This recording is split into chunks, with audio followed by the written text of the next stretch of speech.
So as you can see behind me, there is a lot less trees here compared to what we used to have. In the fall, we ended up cutting down quite a few of them. We are now way behind where the garden is. So before we had cleared enough space to have our 60 by 100 garden. Now we have probably another 100 feet cleared, and we're the whole width of the property, so we're about 80 feet wide.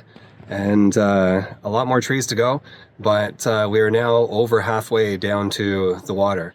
So a lot of the reasoning for this is something that we have stored in this bunkie, the bunkie that we found a long time ago in the trees when we first moved here.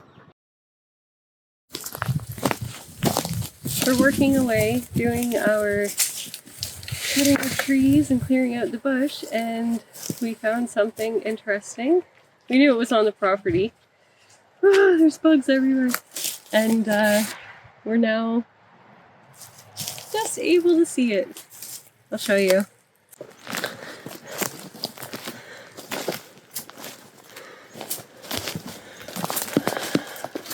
So let's see if I can zoom in.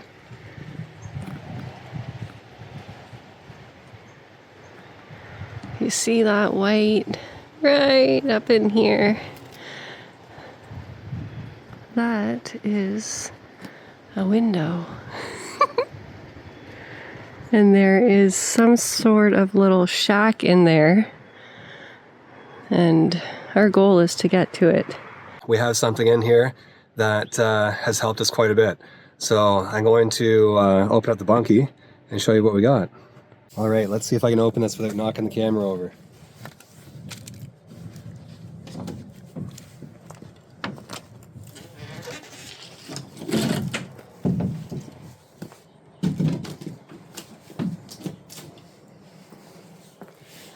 So this in here is a little mini Chinese excavator that we had got in the fall.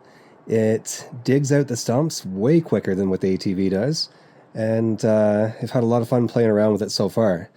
This is the bunkie that we found on the property. We didn't know what we were going to do with it. We figured we were going to tear it down.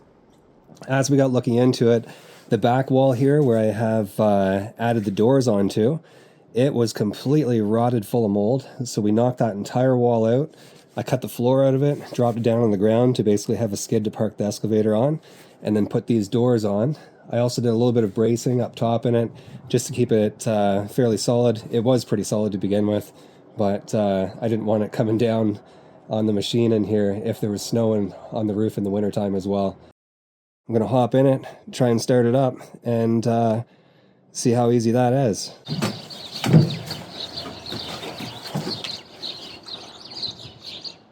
So this is the mini excavator. There isn't a ton of room in here, but it's nice having an enclosed cab because most of the times that I've used it so far, it's been raining.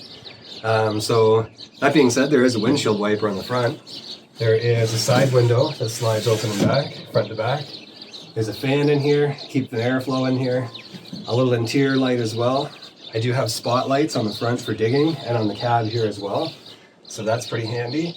And other than that, it's just a tiny little Briggs & Stratton motor that's in here. But it does have enough power to run it, that's for sure. It digs out the stumps pretty well. So usually about once a month I come out here and start it up, just make sure the battery stays charged up in it. It's not very accessible to the battery for maintenance, that's for sure. So I'm going to try and start it up. This is a cold start. We'll see how it goes.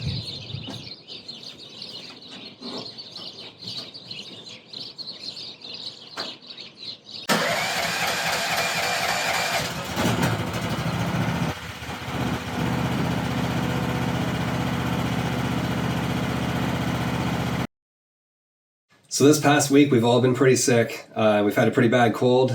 It's taken a lot to get over it. I needed to get out of the house and do something, and in the fall I found this axe head whenever I was digging with the excavator, and I don't know, I always hang on to stuff like that because I feel like I can bring it back to life, and if not, it just gives me satisfaction messing around with it too.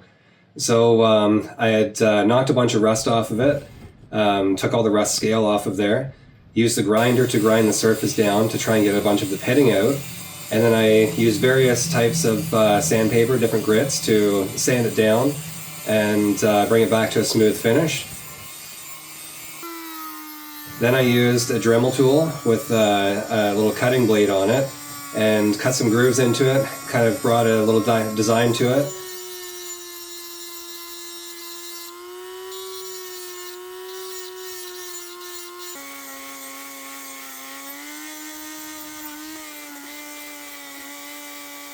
In the end, I put some gun bluing in there as well, which makes the lines that I had carved into it very black and makes it stand out a lot more compared to the silver background that's there. So it turned out pretty neat. It was a fun project. Gave me about 20 hours of time to kill, so it turned out to be pretty good.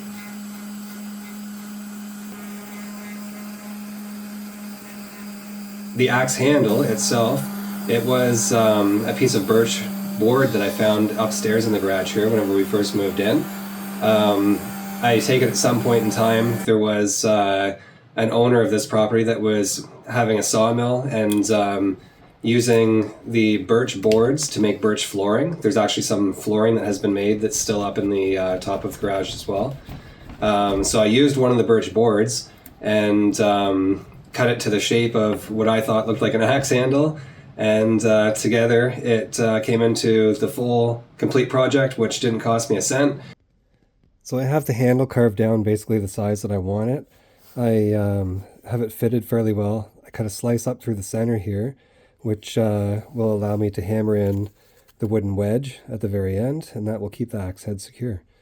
So I'm going to do a final sand on it with some 220 sandpaper, and then maybe do something to seal the handle and make it last longer. So the axe is complete. I have some oil that I'm going to rub on the handle. This is actually just motor oil.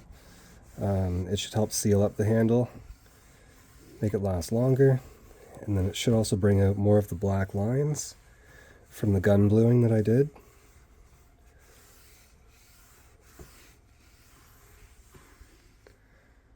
Wow.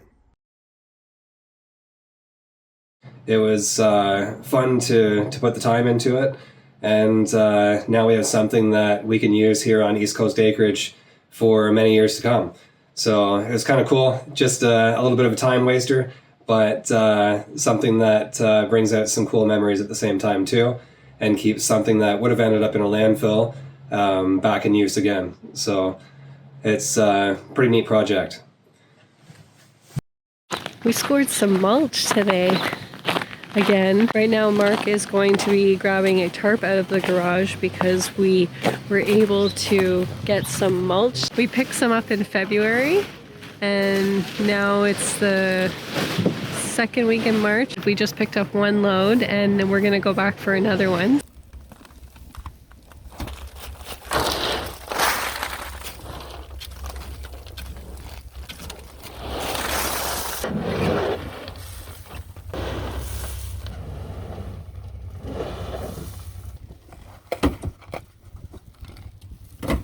Let's go back for another load.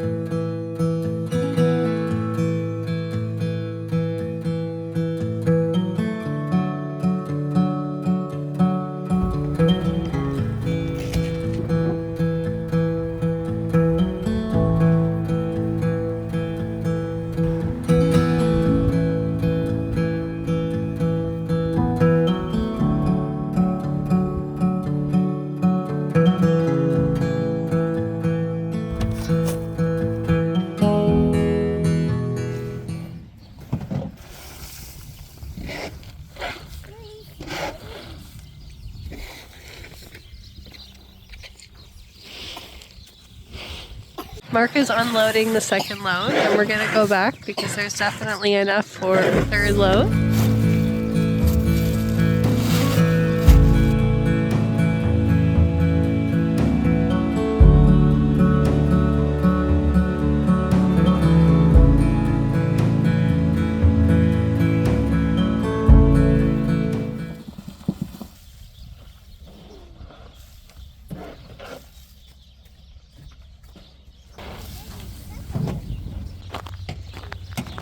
The birds are so happy over here in this pile of trees that we've cut down.